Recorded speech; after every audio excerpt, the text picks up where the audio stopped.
Hello, everyone. This is Professor Shaw, and today we are going to talk about a topic relating to stubbornness versus flexibility. A lot of time we say stubbornness. Why do people are so stubborn? A lot of time relating to their age. Normally they are older people, but old is not a matter because there are a lot of people, even though they are old, right? They are not stubborn. They are flexible. So from that point, we have to say is basically coming from their personality. So why does people becoming so stubborn? Three situations and issues. The first one, they always say that, oh, I'm senior than you are. I know more than you do. And the old Chinese saying that I walk on a bridge more than you walk on the road. And I eat salt more than you ate rice. So they say, hey, I'm more superior, okay, so that I don't need to listen to you. So I'm becoming so stubborn. The second situation is the stubbornness by itself, like a cow with a stiff neck. There's a story about how the hunters catch those monkeys. They don't need to use a gun to kill them. They just put a big, heavy bottle with a very, very narrow entrance in a particular place in the jungle and put candies inside. So when those monkeys saw the candies inside the jar, they will put their hand into it. Now, if they take only one at a time, they will eat those candies and also can escape when they see that the hunter is approaching. But they don't. They're so stubborn. They put their hand into it and get a whole handful, more than one, right, candies at one time because they're greedy. So because they're greedy, they're actually putting themselves at risk because when the hunters come, they can catch them very easily. Now this is a very stubborn kind of like action, okay, from these monkeys. The third situation, why people are so stubborn is because they never admit they have made a mistake. They are becoming like a dead chicken, right? They still have the ability, okay, or any energy to kick the cover of that pot that is putting them in, right? So let a dead chicken kicking the pot in the Chinese old saying. They never admit they have made a mistake or doing things wrong. From that point, what will be the consequences of these kind of stubborn? Very simple.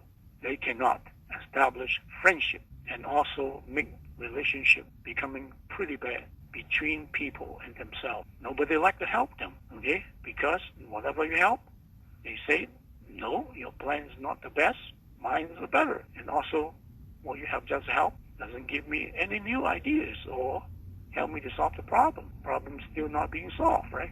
So they always look down upon you, and you are never happy to do something for these kind of people. But in the second situation, what do we learn from this stubbornness? Because stubbornness can be also good stubbornness. Okay, why are we saying that?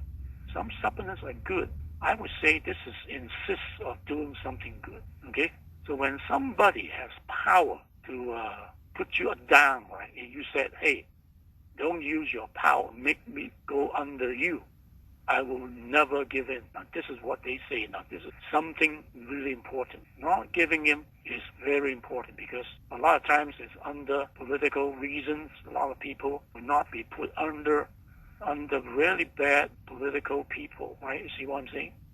And that's the situation. They will never go in stealing, even though they're so poor, okay? The third situation, they will not commit adultery when they are becoming so rich.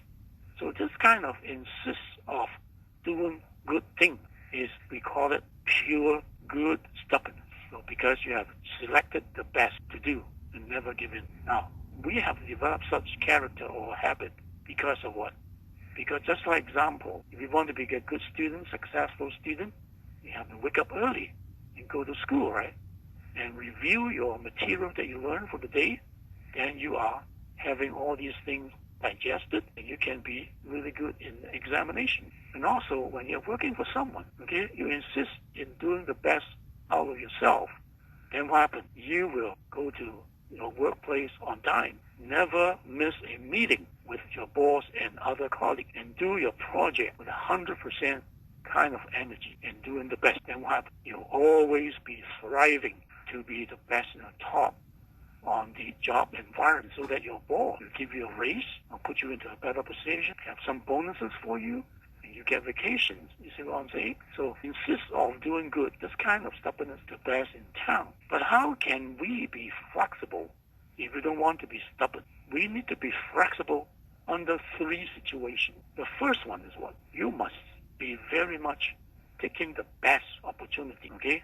Don't give it up and take the best opportunity to get the things done. Now, for example, I have two stories about this. One is about two old men, okay, walking down from Beijing and go to the suburbs to buy something that they can come back to Beijing and sell them in higher price. The first thing they bought are some clothing, okay? Some clothing they can sell at a high price in Beijing. A bought some and B bought some. But when A, together with B, go through another market, A and B saw some, like a sheep kind of skin. So A exchanged his clothing with sheepskin because he know that sheepskin can sell a higher price, but not B. Okay, one more time, they saw they have some kind of Chinese herbs, and A also changed the sheepskin with Chinese herbs. Then what happened? When they go back, okay, B remained the same with clothing. A already changed herbs, right? So A got 100% more in return compared to B. B only get 20%. So if you want to be flexible, you need to be taking the best of the opportunity. Never miss any opportunity. Then you can get very good returns, right, at the back. Another story about taking opportunity is what? There is a Catholic priest, right, okay, in one of these country in South America. One day, okay, great rain and water come, and his church, right, has been, having flood. Okay, at one time the flood go up to his knees. There is a car knocking at the door. Okay, the person driving that car and say, "Hey, I have one more seat that you'll be safe. Please hop in." And the Catholic priest say, "No, okay, you just go ahead, save some other people. I remain here because my Lord will come and save me." And then after half an hour, what happened? The water go up kind of neck, right? So there's a boat doing the same thing, and he refused to do it. The third time, he climbed up to this roof of the particular church, okay, hitting the cross already. The helicopter come and try to save him. He do the same thing. So he get drowned finally until he being raised to heaven, and then he saw God, right? And he said to God, "Why don't you come and save me, right?" Okay, and God said, "Hey, what do you mean by that? I already have saved you 3 times using a car, a boat, and an helicopter. And you don't take that opportunity and hop in to be safe. You have a very loving heart, I know, to let other people to be safe, but the opportunity has been missed. So because of your loving heart and you believe in Jesus Christ, you can come into the heaven. But because you're already drowned, you cannot keep on working for me on earth." And what happened? You miss 20 years of bonuses that I'm prepared to give you. Okay, so you can see in this situation, that particular Catholic priest did not take the opportunity to be saved first and save himself also. So from that point, he missed so many things. Now, second situation, when we talk about taking opportunity is what? Is you need to be smart, like the first story. King Solomon. King Solomon solved a case between the quarrels of 2 ladies about trying to get the sons they're holding. And they said, "This is my son." The other say the same thing. Okay, the first lady said, "This is my son." The second lady said, her son has been killed by her son sleep with him, right? With her. Okay, that son has been put to death, but because of she just go over him. Okay, but that woman denied, right? Okay, so Solomon said, "Oh yeah, you both try to argue for this son. So let us do it this way. I'm going to get a knife and cut the son into 2 halves, and you two will be happy, right?" Or A said, "Oh yeah, that's really fine. I'm pretty for that. That's no problem." But B said, "Oh no. This is my son. I won't let you kill him or see him die. Okay? I give up. Okay? You A lady, take the son then." So at that moment, Solomon already know, who's the true mother of that son. And he said, hey, Mother A, you are the killer. So Solomon put this lady into jail for a long, long time. Now, if you are pretty much, I would say, flexible, you need to be smart. Okay, you need to be smart. Same as Jesus, right? At one time, Jesus' mother go to a banquet, and the banquet is pretty much running out of good wine. And he asked Jesus, well, can you turn the water into wine? And Jesus said, hey, woman, why you say that? It's not my time yet, right? It's not my time to go out and preach or do miracles. Okay, so his mother gone, but Jesus turned around and changed his mind and told the servant, okay, take the water and the bucket out to those people. And suddenly, those water changed into wine. Now, Jesus is so smart. He changed his mind. So it's pretty flexible. Why he wanted to do that? Because first thing, he wanted to develop and to be good to his mom, right? Okay? To be good to his mom, right? Respect his mom. Second, to build relationship with those banquet leaders and banquet friends. And third, he just wanted to do some, let's say, miracle in favor to all the people inside that banquet. So you can see something really interesting, right? Jesus is also smart, okay, in flexibility for the things that he has performed. And the third issue is what? To be flexible, you must also be kind of heart. That means to be loving. There's one time one of the Pharisees come to ask Jesus one question. And he said, okay, today is Sabbath day, right?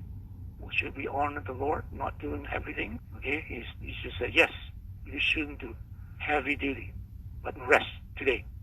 But that Pharisee said, hey, there's a cow, okay, already dropped onto a ditch. What shall I do? Should I lift him up in the Sabbath day? And Jesus said, certainly, why not? You must have a loving heart, because a loving heart is more than a keeping of the law of Moses. Okay? Loving heart is the number one thing. Raise this cow from the ditch is not making him die, right? On the Sabbath is the most important. Jesus said the priority is very simple and important. The law is important, but loving heart is even more important. Now, same as a story about a lady, right, going to a house that Jesus was with some other Pharisee, and Jesus saw this woman taking a bottle of perfume and trying to put on Jesus' hair, make fragrance on his hair. And all of a sudden also he saw that Jesus' foot was very much dirty. So she used her tears to drop onto Jesus' foot, right? And also used her hair to come down to wipe those dirty things out of his feet.